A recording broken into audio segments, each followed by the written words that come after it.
Cidade Universitária, um programa com som e imagem que foca a Academia Transmontana. Para ouvir todas as quintas-feiras às 19 horas na Universidade FM e ver na UTAD TV. Olá, boa tarde, bem-vindos a mais um programa Cidade Universitária, todas as quintas-feiras às 19 horas na Universidade FM, programa que será posteriormente transmitido pela UTAD TV.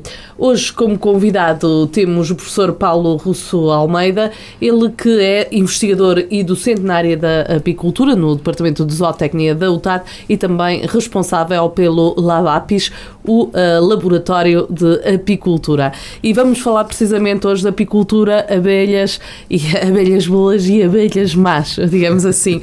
Mas antes de mais, professora Paulo Russo Almeida, como é que chegou este seu interesse por esta área?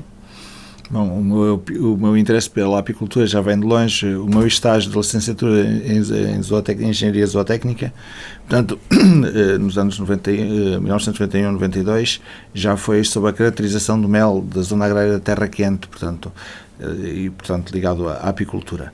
Apesar depois de ter estado bastante tempo afastado da apicultura, por questões profissionais e oportunidades de trabalho, regressei há coisa de 5 anos atrás, uma vez que o responsável desta unidade curricular no UTAD, que era o professor Oscar Pereira, se reformou e, portanto, o departamento achou por bem incumbir-me, portanto, desta responsabilidade, que eu abracei, obviamente, com todo o gosto. E como é que funciona este laboratório da apicultura e esta área da apicultura? Antes de mais, nem toda a gente sabe que há, e eu também não sabia, confesso, soube há pouco tempo que havia colmeias na UTAD. Exatamente. Portanto, são 3 questões, vou tentar uma por uma. Portanto, a cadeira, ou melhor, a unidade curricular, que é assim agora que se chama de apicultura na UTAD, é uma unidade curricular dos cursos de Engenharia Zootécnica e de Medicina Veterinária. Funciona no 2º semestre, está aberto à comunidade, para além dos alunos destes respectivos cursos, num regime que é geral para outras unidades curriculares, chamado de unidades curriculares isoladas. Portanto, qualquer pessoa com o mínimo de habilitações pode candidatar-se a frequentar esta unidade curricular e ser avaliado à mesma e ter o certificado de aprovação e ou, se preferir, de frequência.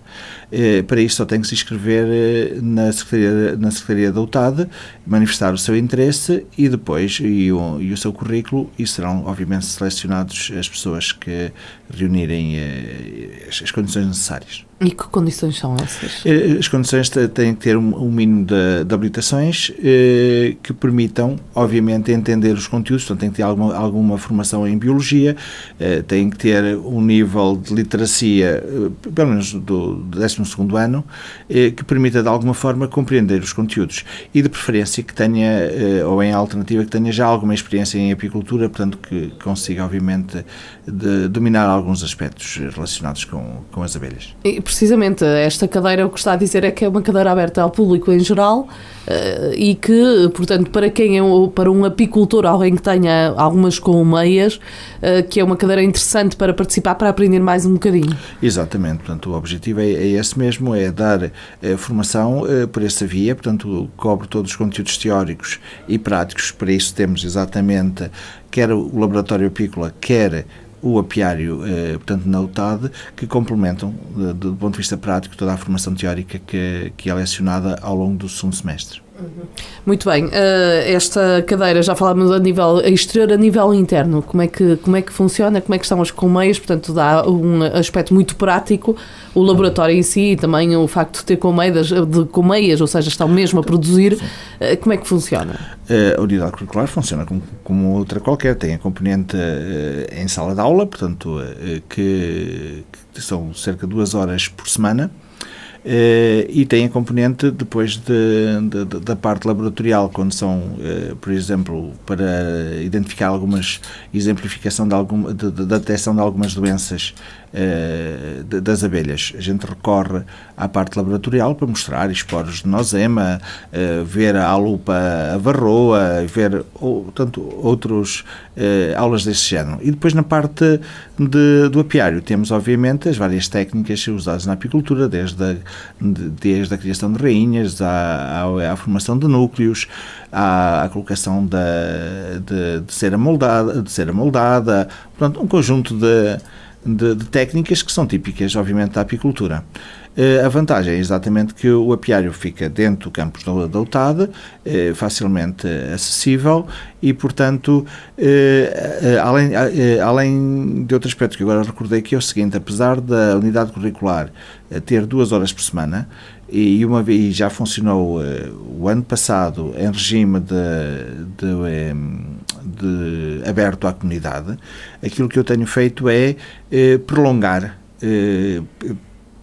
pelo resto da tarde, digamos assim, de forma informal, dando formação mais dirigida às necessidades dessas pessoas que vêm de fora. Portanto, questões que elas colocam, para resolver, para além do conteúdo formal que eu tenho que seguir do programa da unidade curricular. E, portanto, tem sido uma experiência muito enriquecedora, porque posso referir que o ano passado tive um grupo de quatro que eu agora chamo de amigos, mas que eram, obviamente, alunos, que vieram de Cantanhede, semanalmente, para vir exclusivamente assistir às aulas de apicultura.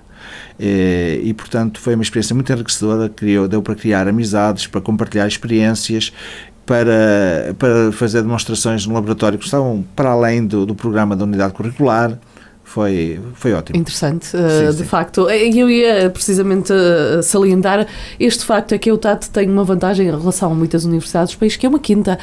Sendo uma quinta, tem uma série de animais e uma série de produções que servem precisamente para esta componente mais prática e também de investigação, não é assim? Exatamente. A UTAD, portanto, tem ótimas condições para o ensino da apicultura, não só, obviamente, mas é sobre esta unidade curricular que nós estamos a falar. Temos um jardim botânico, que, portanto, só por si é uma fonte muito importante de pólen, por exemplo, para estudos de melissopalinologia, portanto, que é a identificação de grãos de pólen no mel, e daí deduzir quais foram o néctar das plantas que foram usadas para produzir um determinado mel. E aí vem depois as designações específicas do mel, que é o mel de flores, o mel de melada, se é monofloral, se é multifloral e por aí adiante. Nós, por exemplo, no laboratório apícola fazemos análises melissopalinológicas portanto, como serviço à comunidade. Portanto, qualquer apicultor pode solicitar essa análise, há um custo obviamente associado, toda a documentação está online, portanto, no site do LabApis, que pode descarregar para solicitar esse serviço. Normalmente não demora mais que uma semana a produzir os resultados e o custo não é elevado, é na ordem dos 35 euros. Um custo bastante acessível, portanto, para os apicultores que queiram, de facto, fazer ao fim e ao cabo, rotular devidamente o mel, portanto, sabendo com consciência que o que escrevem no rótulo coincide exatamente com o que está lá dentro. Precisamente. E foi neste apiário da UTAD que foi descoberto então aquilo que não queremos, que são as vespas velutinas. Portanto, que são a vespa asiática, conhecida como vespa asiática, e que tem vindo a dizimar as outras abelhas. Como é que funciona? Portanto, as outras abelhas, os castanheiros, portanto, isto é uma vespa. Sim, parece que tudo que vem da China impossível. Não é muito agradável, não é? Ao menos não tem sido muito agradável. O que acontece, esta vespa, portanto, é uma vespa de médio tamanho, portanto, não é maior, pelo contrário, é ligeiramente inferior a uma outra vespa que temos cá desde sempre, portanto, que é a vespa crabrum, vulgarmente conhecida por vespões. Simplesmente tem uma particularidade, é que, sendo invasora, não tendo predadores naturais, ela rapidamente se implantou e se difundiu e multiplicou com uma rapidez muito grande. Como constrói ninhos que chegam a atingir na ordem dos 3.000 indivíduos, no pico, digamos, do auge do respectivo ninho, e como cada ninho no ano seguinte tem o potencial teórico de produzir na ordem de 200 ninhos, 200, 300 ninhos. Eu digo teórico porque vai depender da capacidade de sobrevivência das rainhas durante o inverno e da predação, nomeadamente para os apicultores. Portanto, o resultado está à vista, portanto, na região do Minho, Douro Litoral, e agora, ultimamente, está a caminhar para Trás-os-Montes, já chegou a Coimbra, e, portanto, o que se prevê é que mais ano menos ano vai cobrir toda a Península Ibérica. Esta vespa, o porquê de ser tão prejudicial para a população das outras abelhas, para produções de castanhas, entre outras coisas? Não, esta vespa nada tem a ver, tem nada a ver com a vespa do castanheiro. Aliás, são radicalmente diferentes. A vespa do castanheiro é muito pequenina, pertence obviamente a uma outra espécie, e o que faz é pôr os ovos na zona de rebentos do castanheiro e criar uma bugalha, que depois diminui a produção no ano seguinte desse mesmo Mas castanheiro. Mas aqui, no ano passado, falava-se muito desta vespa do castanheiro, sim. Pois. E é um problema para Trás-os-Montes também, e chegou também a Trás-os-Montes, e há um plano já de luta também, que julgo eu é liderado pelo professor Laranjo, e portanto outra temática. São duas vespas completamente diferentes. Portanto, mas eu por acaso pensava que era a mesma, mas como eu não devo ser a única ignorante da matéria, mas de facto pensava que era a mesma. Surgiu a oportunidade para clarificar. São duas coisas completamente distintas. Portanto, o problema da vespa asiática pode-se dividir em 3 pontos: na apicultura, na sociedade civil e na agricultura. Portanto, a mais relevante, obviamente, do meu ponto de vista, é na apicultura, por uma razão simples, é que ela gosta imenso e alimenta-se, uma boa fatia da sua dieta são abelhas de mel, para além de outros insetos, outras abelhas silvestres, e portanto tem obviamente um efeito de diminuição de produção, aumento de mortalidade, portanto, para os apicultores, com consequente diminuição, obviamente, de rendimentos. De que forma? As vespas colocam-se estrategicamente à frente das colmeias, e quando as abelhas regressam, carregadas obviamente de alimento, elas atacam-nos, apanham-nas entre as patas, decapitam-nas, retiram o abdômen e só vão aproveitar praticamente toda a parte dos músculos do tórax, tanto que são responsáveis pelo voo. E fazem um macerado desses músculos. Se, portanto, tiverem a oportunidade, juntam mais uma ou mais outra abelha e fazem uma bolinha que levam nas patas. Essa bolinha é papa de músculo da abelha, que usam para alimentar as suas larvas nos ninhos. Portanto, basicamente, as larvas... Parece um filme de terror. Parece. Mas, portanto, e é exatamente nesse período em que a população de vespas está a crescer, portanto, que tem uma grande necessidade de alimento proteico, cuja base é exatamente as abelhas e outros insetos, mas particularmente abelhas no que diz respeito à vespa asiática. Para além desse efeito predador, portanto, destruidor de abelhas, temos um outro, que é um efeito dissuasor, que diminui a capacidade de sobrevivência da colónia. De que forma? Ao colocar-se a vespa estrategicamente à frente da colmeia, a partir de um determinado grau de predação, ou seja, do número de abelhas que foram capturadas, elas começam a receá-las. E, portanto, ficam à entrada da colmeia a querer sair, mas não saem.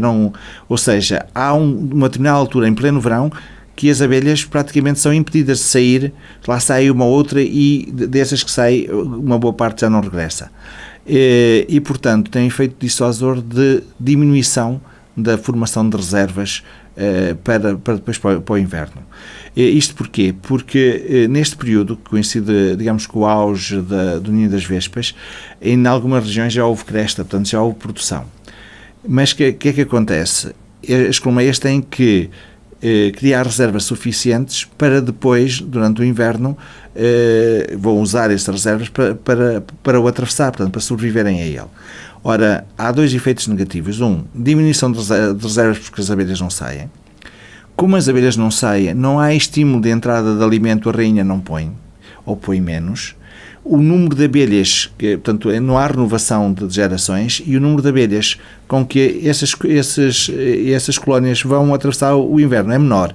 Portanto, é mais difícil fazer face ao frio e, portanto, podem morrer por deficiência de alimento e por incapacidade de regulação térmica.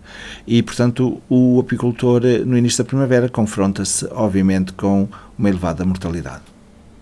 Isto no que diz respeito à apicultura. São estes os dois aspectos principais. No que diz respeito à agricultura, tem dois efeitos. Tem no que diz respeito à polinização, portanto, com o aumento da predação por estas vespas, uma diminuição de insetos, a maior parte deles são polinizadores. Uma diminuição de polinização significa uma menor produção agrícola e uma produção de pior qualidade. Por outro lado, nos frutos, embora não seja um aspecto ainda muito relevante, mas pode vir a sê-lo, elas, ao se alimentarem também de alguns frutos, nomeadamente uvas e de maçãs e outros frutos do género, vão desvalorizá-los. Não é tanto pela quantidade que vão comer, o problema é que elas vão morder, vão fazer pequenos orifícios em vários frutos, e todos estes frutos, obviamente, ficam desvalorizados e não vão para o comércio. Além disso, é o risco que ocorre também nos trabalhadores agrícolas e florestais. Portanto, podem ir fazer uma poda, podem ir varejar a azeitona ou a amêndoa ou outro tipo de produto agrícola, e o que vai acontecer é que podem se surpreender com o contacto com um ninho de que não estavam à espera e, portanto, serem atacados. São muito agressivas. São agressivas quando estão a defender o seu território, ou seja, as pessoas podemos ter um ninho no alto de uma árvore, as pessoas podem estar cá em baixo, que não há qualquer problema. Se abanarem a árvore, se fizerem qualquer coisa, obviamente elas respondem. Portanto, elas não são particularmente agressivas, não estamos num filme propriamente de terror, mas o problema é que os acidentes ocorrem, e ocorrem tanto mais quanto mais ninhos houver. E, portanto, isso que acontece, obviamente, na parte agrícola, e acontece com alguma frequência, digamos, a quem trabalha nas florestas, nomeadamente nessas regiões onde já há muitos ninhos, em que deitam abaixo uma árvore que não estavam à espera e, de repente, caiu um ninho, já estão a imaginar o ninho desfeito com um montão de vespas no ar, obviamente à procura do culpado. Da mesma forma, acontece na sociedade civil, mesmo nas zonas urbanas. O que acontece é que tem-se verificado que há uma elevada percentagem de ninhos que já são feitos nas casas, em alpendres, em anexos de casas que são pouco usados e que servem de arrumos e outras coisas do género, e que, uma vez por outra, quando vão, obviamente, procurar qualquer coisa, deparam-se com um ninho. Inclusive, por exemplo, em compartimentos pequenos como contadores da água ou outras coisas do género. E, portanto, o facto de não estarem a contar, obviamente, vai perturbar estas vespas que vão, obviamente, reagir e, portanto, provocar picadas. A picada da vespa não é particularmente diferente, a não ser um bocadinho mais intensa. Eu, felizmente, ainda não fui picado, mas, segundo relatos, não é uma diferença assim muito grande. O problema é nas pessoas que são alérgicas. As outras, obviamente, há um sofrimento, há um inchaço, há tudo mais, mas acabará por passar. Agora, as pessoas que são alérgicas correm risco de vida. E já houve um caso, portanto, que foi referenciado na comunicação social, em Vila Verde, no Minho, exatamente de alguém que estava a cortar uma sebe. Por acaso é uma zona onde é raro a vespa volutina fazer ninho, mas nesse caso fez. E, obviamente, portanto, ele foi atacado em resposta e acabou por morrer. Como é que se ataca esta praga? Pode-se considerar uma praga? Sim, é uma praga, portanto, um predador, uma praga que atinge dimensões enormes. Se formos ver as estatísticas, os ninhos destruídos em vários concelhos do Minho não se contam às dezenas, contam-se aos milhares. E estamos a falar de 2010, 2011 para cá. Portanto, estamos a falar apenas em 4 aninhos. O combate há duas formas. Uma, pela localização e destruição dos ninhos, e essa é uma tarefa difícil, porque os ninhos, obviamente, não são escolhidos em zonas visíveis, portanto, são escolhidos na copa alta das árvores, ou em determinadas, quando é nas casas que são frequentadas, aí é mais fácil, mas na natureza é mais difícil. Eles normalmente só são detectados no outono. Ora, no outono, quando caem as folhas, no outono, a maior parte, digamos, das chamadas rainhas fundadoras, portanto, que vão ser o garante da próxima geração, já saiu, já casalou, já está dispersa. Portanto, o efeito em termos de combate é pequeno. Obviamente, não se deve deixar de fazer, mas é pequeno. E para a destruição de ninhos, principalmente quando eles não estiverem acessíveis, convém que seja feito por gente habilitada.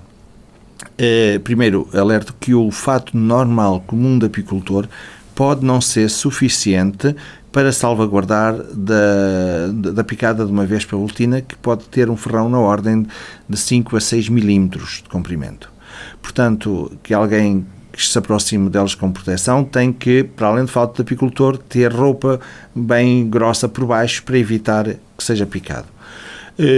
Além disso, quando se destrói um ninho, deve ser feito à noite, para garantir que praticamente todos os indivíduos estejam no seu interior e, portanto, sejam destruídos com ele.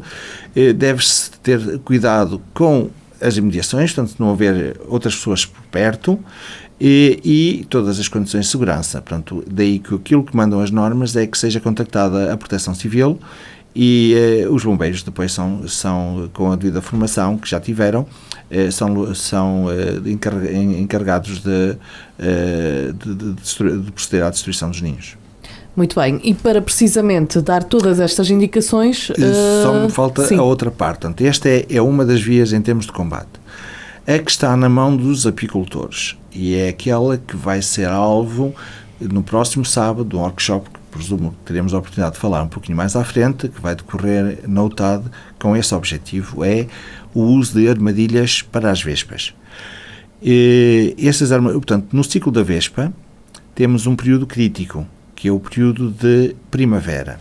Portanto, elas no inverno refugiam-se em pequenas cavidades, em vários locais, hibernam e na primavera acordam e procuram alimentar-se e escolher um local onde vão fazer o chamado ninho primário, um pequeno ninho de onde vão nascer as primeiras obreiras. Ora, quem constrói este ninho é a rainha. Portanto, a rainha vai ter que andar no meio ambiente, a recolher os materiais de construção e a alimentar-se para o efeito. Portanto, é o ponto crítico em que ela fica exposto e que é mais eficaz a luta. Para isso, usam-se armadilhas com alimentos, neste período chamados energéticos, à base de cerveja ou de sumos, digamos, de concentrados de sumos que depois são diluídos. E usa-se armadilhas caseiras, ou também há comerciais, mas que normalmente são caras, e as caseiras funcionam igualmente bem.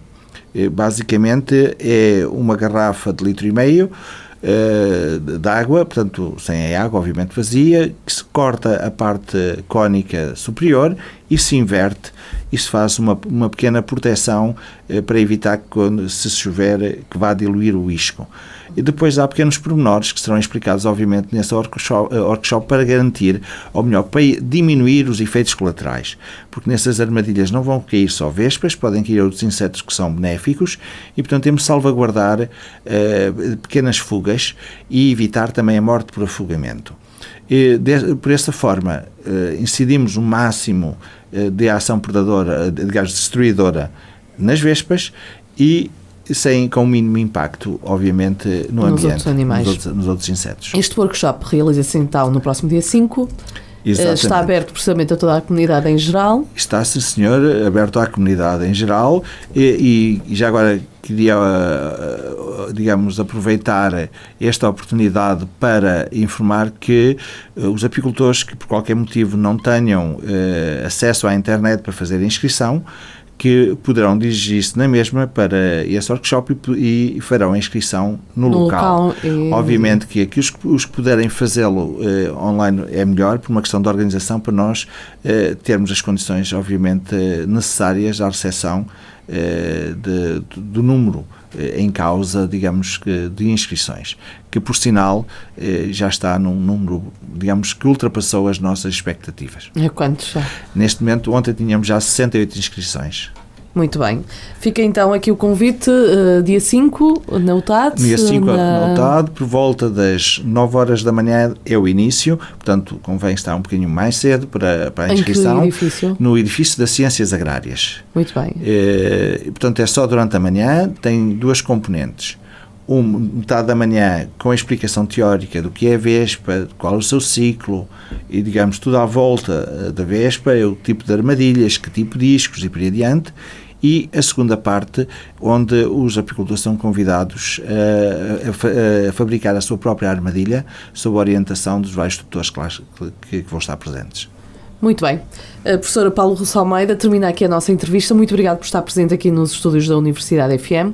Despeço-me então de si e despeço-me então de todos. Uma boa tarde e até à próxima semana. Já agora eu queria aproveitar eu próprio por agradecer o convite e por me dar, obviamente, a oportunidade de falar um pouco sobre a apicultura e divulgar este setor tanto da UTAD. E que convém precisamente divulgar. Estamos então assim conversados. Até uma próxima semana.